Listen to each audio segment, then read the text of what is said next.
bonjour, bonjour, shalom à vous tous. Je dis bonjour aux gens de l'île Maurice. J'ai beaucoup de gens qui nous regardent de l'île Maurice, qui disent, oh, je te suis de l'île Maurice, soyez bénis. À tous mes frères et sœurs de l'île Maurice, à ceux qui nous regardent partout en Afrique, bonjour à l'Afrique, bonjour à l'Amérique du Nord, Canada, États-Unis, vous êtes bénis et je salue toutes mes sœurs et tous mes frères dans la foi en Europe. Bonjour l'Europe, bonjour. J'espère que vous avez passé un joyeux Noël avec les membres de vos familles, je l'espère. J'espère que vous avez mis l'accent à passer du temps de qualité avec les membres de vos familles. Mais si vous ne l'avez pas fait pour la Noël, ce n'est pas perdu. Vous pouvez vous rattraper parce que la bonne année arrive. Je voudrais comme ça vous encourager à préparer des repas. Faites des repas de famille. Et ne dites pas, ah, j'ai pas l'argent. Non, arrêtons ces excuses. Soyons intentionnels à valoriser le temps que nous passons avec les membres de nos familles. C'est tellement précieux. Ne négligeons pas cette tradition-là. La famille est importante. C'est Dieu qui a créé la famille. Fait que arrête tes excuses d'être isolé dans ton petit coin, vivre une petite vie, I, me, myself. Ça ne vient pas de Dieu. Jésus n'est pas un Dieu de I, me, myself, moi, je me. Jésus est un Dieu de communauté, c'est un Dieu de famille. C'est la raison pour laquelle vous ne l'avez pas vu faire son ministère tout seul. Il s'est trouvé des disciples. Il mangeait avec eux. Inspirez-vous de Christ. Connectez-vous, va voir ta maman, va voir ton père, invite tes oncles à la maison, invite tes nièces, tes neveux, passe du temps avec ton mari, enterre la hache de guerre. Arrêtons ça. Dieu nous a gardés toute l'année 2024. Vous voulez rentrer 2025 avec les problèmes du village? Non, laissons tomber les problèmes. Terminons l'année en force, terminons l'année dans l'amour, terminons l'année dans la joie, terminons l'année dans la présence de Dieu, terminons l'année dans l'unité. Donc voilà, c'était mon petit mot juste pour commencer l'émission. Vous êtes bénis. Alléluia. Alors, avant de commencer, si tu me regardes pour la première fois, eh bien, sois la bienvenue. Tu es sur Femme éveillée et je m'appelle FIFA Marie-Thérèse. Tu peux m'appeler FIFA, j'aime ce nom, ça veut dire paix. Et la saison des fêtes, c'est vraiment une saison où nous voulons cette paix-là pour terminer l'année en force. Donc, recevez la paix de Dieu. Alors, si tu n'es pas encore abonné, je t'encourage à le faire. Abonne-toi. Et clique la petite cloche de notification. Si jamais tu veux rentrer en contact avec nous, tu veux nous écrire, tu veux par exemple nous poser une question, nous avons désormais un numéro WhatsApp que vous voyez en bas de l'écran. Écrivez-nous, on répond. On répond à tous les messages sur WhatsApp. Et si tu ne veux pas nous rejoindre sur WhatsApp, ben nous avons notre adresse email également. Écris-nous, dis-nous de là où tu nous regardes. Et puis voilà, on peut être en connexion à partir de ces deux moyens-là. L'émission d'aujourd'hui, je ne sais pas comment l'intituler, mais c'est pour moi une émission récap. On va vraiment s'asseoir et regarder derrière aujourd'hui. C'est notre dernière émission de l'année 2024. Donc, je viens terminer l'année avec vous, relax. Je veux juste vous encourager. Je voudrais partager 3 points essentiels pour pouvoir clôturer cette année et se préparer à la nouvelle année. C'est ce que je veux faire. Mais avant de commencer, permettez-moi de vous dire merci. Merci à toutes ces personnes qui sont restées connectées à ce ministère, à ce que nous faisons, à cette plateforme, à tous ces abonnés qui ont commencé avec moi depuis la première vidéo jusqu'à cette vidéo que je viens faire aujourd'hui, cette fin d'année 2024. Donc, merci pour votre loyauté. Merci pour votre confiance. Merci de m'aimer. Merci à vous toutes. Merci aux nouveaux abonnés qui se sont joints à nous, peut-être en cette année 2024. Vous êtes tous la bienvenue et vous êtes précieux à mon cœur. Je bénis le Seigneur pour vos vies. Je viens vous dire merci. Alors, pour finir l'année, j'ai donné le titre du message d'aujourd'hui. Le titre va être « Avancer avec assurance ». Le Seigneur veut qu'on avance. Cette émission vise vraiment à... Vous savez que j'aime encourager. Je pense que j'ai le don de l'encouragement. J'aime encourager parce que la vie est tellement difficile. Si on n'est pas encouragé, eh bien, on peut facilement tomber dans la dépression. On peut facilement perdre espoir. On peut facilement se décourager et abandonner la foi. Il y en a qui ont abandonné la foi parce qu'ils n'ont pas trouvé de l'encouragement. Eh bien, je suis ici. Ne cherche plus l'encouragement. C'est quelque chose que j'aime faire. Parce que moi aussi, j'ai été plusieurs fois encouragée. Et les encouragements que j'ai reçus et que je continue de recevoir m'ont aidé à tenir ferme. Alors, l'émission d'aujourd'hui sera basée du livre de Philippiens. Nous allons lire Philippiens chapitre 3, verset 13 au verset 14. La Bible dit, « Frères et sœurs, je ne pense pas l'avoir déjà saisi, mais je fais une chose, oubliant ce qui est en arrière de moi, me portant ce qui est en avant. Je cours vers le but pour remporter le prix de l'appel céleste de Dieu en Christ Jésus. » Je bénis la parole de Dieu. C'est l'apôtre Paul qui parle ici. Il dit, ne pensez pas que j'ai percé, je ne suis pas encore arrivé. Je ne suis pas encore arrivé. Mais il y a une chose que je fais. Je continue, j'oublie ce qu'il y a en arrière de moi. J'oublie ce qu'il y a derrière moi en me portant vers l'avant. Je fais une seule chose. Je ne suis pas arrivé. Je n'ai pas encore atteint tous mes objectifs. Mais je fais une chose pour y arriver. Je mets ce qui est passé derrière et je me tourne. Je regarde de l'avant. Je me concentre sur ce qu'il y a devant moi. Ça, c'est sa méthode. Il dit, c'est en faisant cela qu'il va remporter le prix. Le prix. Chaque personne, nous tous, nous avons un prix à remporter.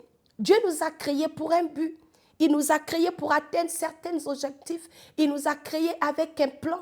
Il dit, car je connais des projets que je me suis formé pour vous, des projets de paix et non de malheur.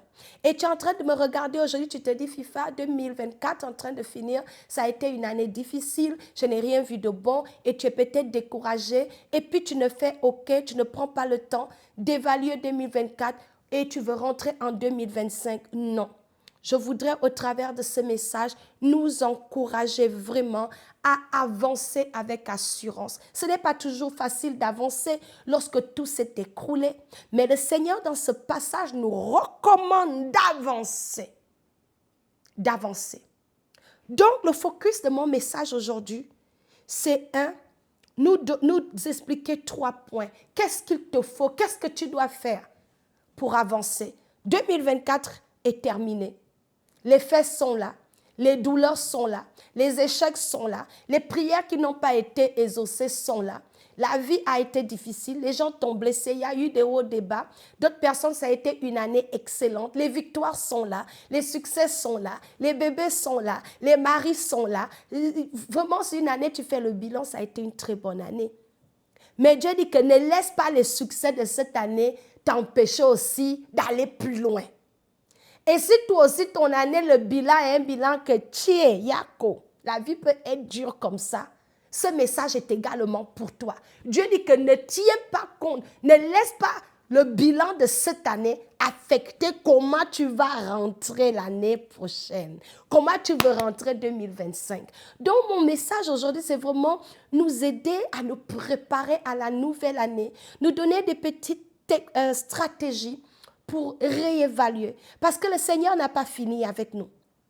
2024 n'est pas la fin de ton histoire. C'était une saison, c'était une année. Et ce qui devait arriver cette année est arrivé. Mais ne laisse pas cela te limiter pour ne pas espérer, pour ne pas avoir le désir d'avancer, d'aller plus loin en 2025.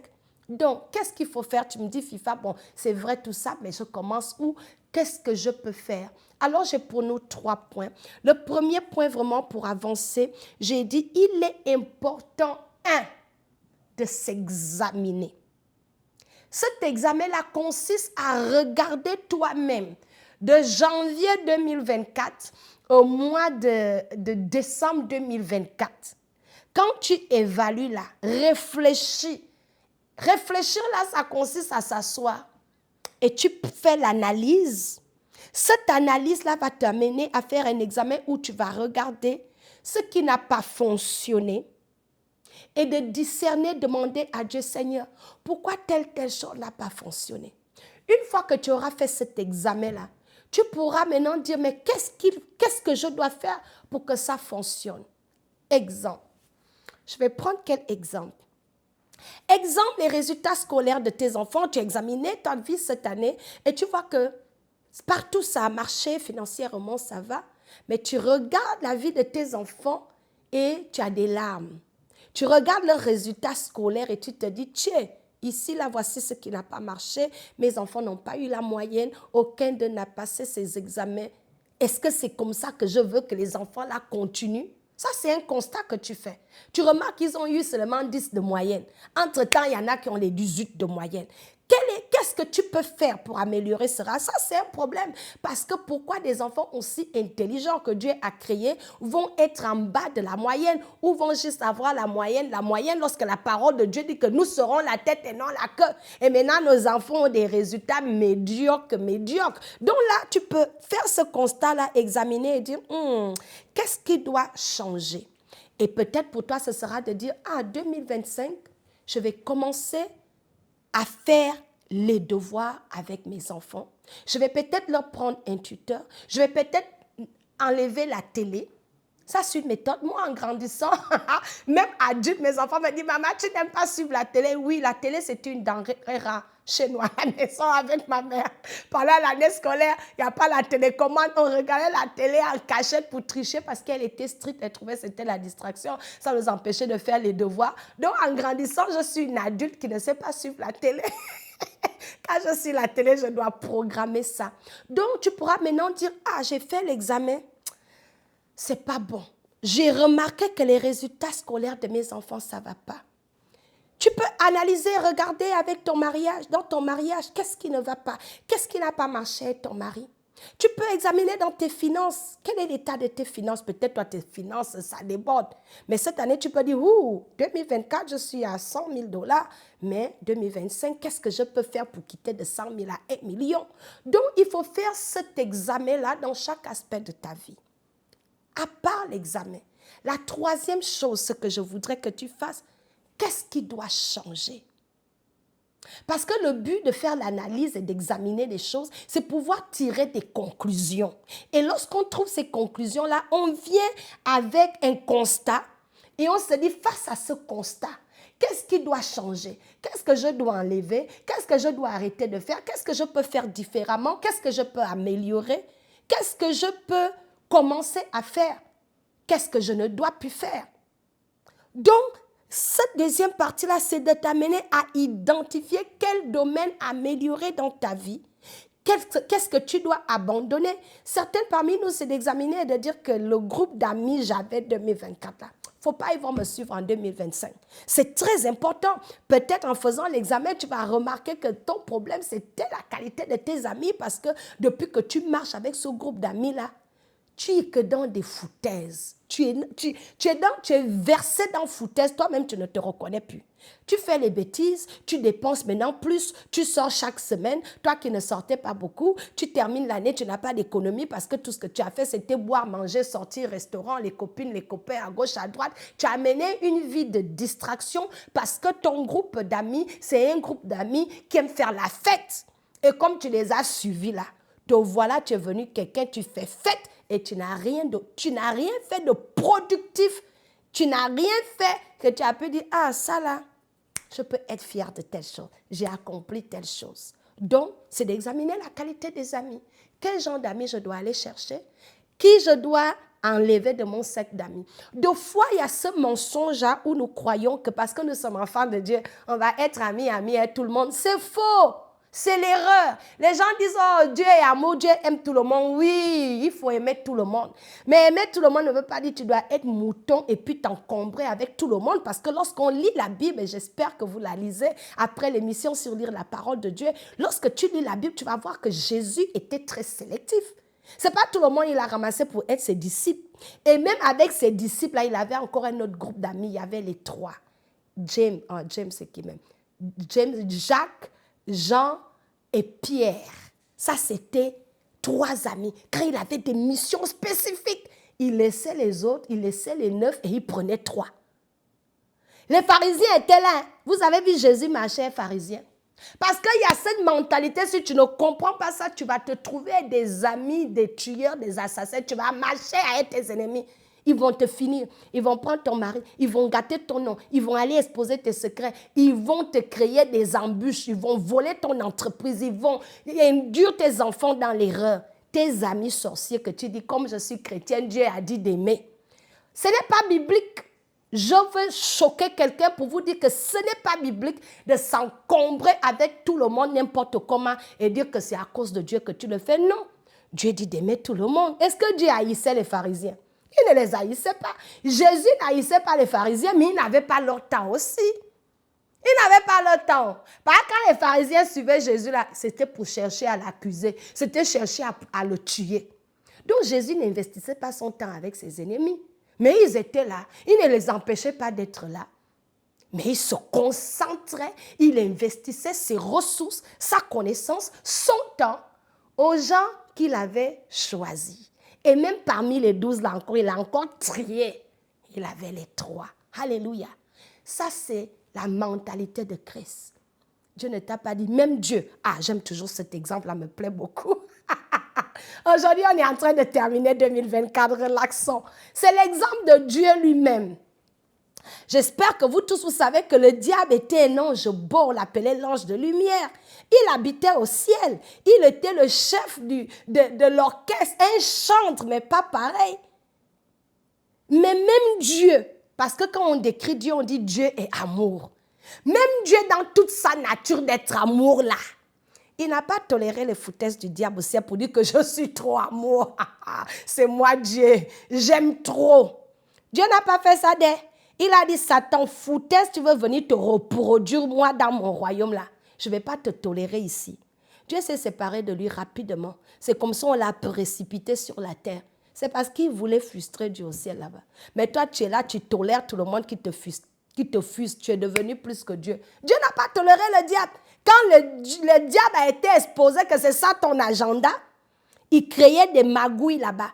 Il a réussi à corrompre un tiers des anges. On ne sait pas ce qu'il leur a dit, mais il leur a dit que faisons un coup d'état à Dieu, on va prendre le royaume. Je ne sais pas ce qu'il a dit. Nos ennemis sont toujours en train de préparer des coups. Dieu leur a dit, ce n'est pas ici que vous allez faire votre coup d'état. Rapidement, il les a précipités par terre. Donc même Dieu est très sélectif. Et pourtant, la Bible nous dit que Dieu est amour. Dans ton affaire, tu veux faire amour dans la bêtise. Là, c'est tout le monde, tu amènes dans ta maison. Tu racontes ta vie à tout le monde. Il faut penser encore, ce n'est pas biblique. Soyez bénis. Donc, je suis en train de parler de changer. Après l'examen, qu'est-ce que je dois changer? Qu'est-ce que je peux adapter? Quel changement je peux faire dans mon esprit, dans ma vie spirituelle? Quel changement? Examen, changement. Et le dernier point, c'est planifier et fixer des objectifs. Je vais terminer avec ça. Planifier et fixer les objectifs, c'est quoi? Après que tu aies fait l'examen de 2024, tu sais ce qu'il faut changer. Maintenant, qu'est-ce que tu peux planifier? Pour que 2025, tu n'ailles pas reproduire les mêmes erreurs, que tu n'ailles pas avoir les mêmes résultats. Je vous dis que j'aime beaucoup l'adage, le slogan de Einstein, qui a dit que tu ne peux pas continuer de faire la même chose encore et encore et encore, et puis t'attendre un résultat différent. Ça ne marche simplement pas. Parce que si tu veux un changement, il faut que quelque chose change. Donc là, dans cette partie de planifier là, ce sera qu'est-ce que je peux planifier en 2025. Tu peux planifier de retourner aux études. Peut-être tu as fait le constat que ce qu'il te faut pour doubler ton salaire, c'est d'aller chercher une formation. Tu peux planifier de retourner aux études, commencer à regarder quelle formation prendre pour que tu puisses être nommé, pour que tu puisses avoir une promotion. Et tu peux te fixer des objectifs. Les objectifs nous aident à ne pas vivre une vie oisive. Une vie oisive où on ne sait pas où tu t'en vas. Lundi, mardi, mercredi, les 7 jours de la semaine, c'est égal à la même chose. Du 1er janvier au 31 décembre. Tu n'as pas d'objectif, tu n'as pas de plan. Un homme qui ne planifie pas dans sa vie, là, la vie va te passer. Donc, c'est important de se fixer des objectifs. Donc, je termine cette émission en te disant, mon frère, ma soeur, quel objectif t'es-tu fixé pour 2025? quel objectif, quel but tu veux atteindre, qu'est-ce que tu veux accomplir, qu'est-ce que tu vas aller chercher, qu'est-ce que tu vas investir pour améliorer tes finances, ta vie spirituelle, quel objectif tu vas atteindre. Vas-tu peut-être écrire un livre? Vas-tu peut-être commencer à respecter ta femme? Quel objectif tu vas atteindre? Peut-être c'est le moment pour toi de rentrer un peu toi à la maison. Peut-être c'est le moment pour toi, sœur en Christ, de ne pas assister à 3 services à l'église. Ça va te donner le temps d'être avec ton mari, puisque ton mari se plaint que tu n'es jamais à la maison au nom que tu dois être à tous les programmes de l'église. Il faut une balance. Donc ton objectif 2025 sera de créer une vie balancée avec des priorités. Donc c'est bon de se fixer des objectifs pour 2025. Ne rends pas 2025 pour bonne année. Mais bonne année, là, en quoi cette année-là, tu appelles ça bonne année? Qu'est-ce que tu vas faire de bon dedans? Qu'est-ce que tu vas faire de bon pour que 2025 soit une bonne année? Ce sera peut-être le moyen pour toi de dire, je vais revenir à Dieu. Parce que c'est Dieu, la Bible dit, c'est lui qui crée en nous le vouloir et le faire. Et la Bible dit que recommande tes projets à l'Éternel, ils réussiront. Peut-être aujourd'hui, après l'émission d'aujourd'hui, tu vas prendre la résolution de dire, 2025, là, je vais attraper Jésus comme ça. Parce que j'ai besoin de lui pour atteindre mes objectifs. J'ai besoin de lui pour vivre une vie épanouie. J'ai besoin de lui pour être dans la joie. Donc, vous voyez un peu, je vais terminer en vous bénissant et en vous disant que nous avons une surprise pour 2025. Nous allons rentrer en force et nous allons commencer une série sur le thème que Dieu nous a donné pour 2025. Et j'ai une invitée de taille qui va faire ces émissions-là avec moi. Le Seigneur nous a mis à cœur de vous bénir, d'équiper. Fait que je suis vraiment impatiente de commencer ces émissions-là pour 2025. Je ne vais pas donner les détails ici, sinon vous n'allez pas être étonnés. Et je termine aussi en vous demandant d'acheter mon livre « Tu ne finiras pas dans la honte » qui est sur Amazon. Tu tapes seulement FIFA Marie-Thérèse. Tu peux avoir une copie et une fois que tu l'auras acheté, s'il te plaît, va poster un commentaire. Ça va m'aider, ça va aider quelqu'un d'autre à l'acheter. Encouragez-moi, supportez-moi à atteindre mes objectifs 2025 parce que j'ai des objectifs par rapport à ce livre-là. Donc voilà, écrivez-nous si vous êtes en Afrique, vous ne savez pas comment avoir le livre. Commandez le livre. Pour ceux qui sont au Cameroun, je serai au Cameroun en 2025 au mois d'août. Passez les commandes, écrivez-nous sur WhatsApp. On a déjà une personne ressource au Cameroun qui prend les commandes pour les Camerounais et dans tous les autres pays d'Afrique. Tout est possible. Contactez-nous et soyez bénis. Et je déclare et je décrète que 2025, vous ne finirez pas dans la honte. Donc voilà, c'était notre dernière émission. Nous disons au revoir à 2024. Je vais faire une petite prière. Seigneur, je te bénis. J'ai dit plein de choses ici, Seigneur, mais je te prie par ton Saint-Esprit, Seigneur, d'impacter nos vies. Seigneur, bénis mon audience, toutes ces femmes et ces hommes, Seigneur, qui m'ont soutenu tout au long de cette année. Ça a été une année émouvante. Ils m'ont vu pleurer, ils m'ont vu rigoler. Ils ont été fidèles à regarder nos vidéos. Je te prie de bénir leur vie. Seigneur, je te prie, Seigneur, de nous sortir de la honte. Je te prie, Seigneur, de te glorifier. Et je te dis merci pour ta fidélité, parce que tu as veillé sur nous depuis le 1er janvier 2024. Nous voici aujourd'hui, Seigneur, à la dernière semaine de 2024. Et tout ce que nous voyons, c'est la fidélité d'un grand Dieu qui a été pour nous un véritable soutien. Seigneur, reçois la gloire. Reçois toutes les honneurs. Merci pour ta fidélité. Je te dis merci pour mon caméraman Richard qui s'est montré loyal à ces émissions. Je te bénis pour toutes les femmes de mon ministère. Je te dis merci pour les membres de ma famille que tu as soutenus dans des moments de grande douleur.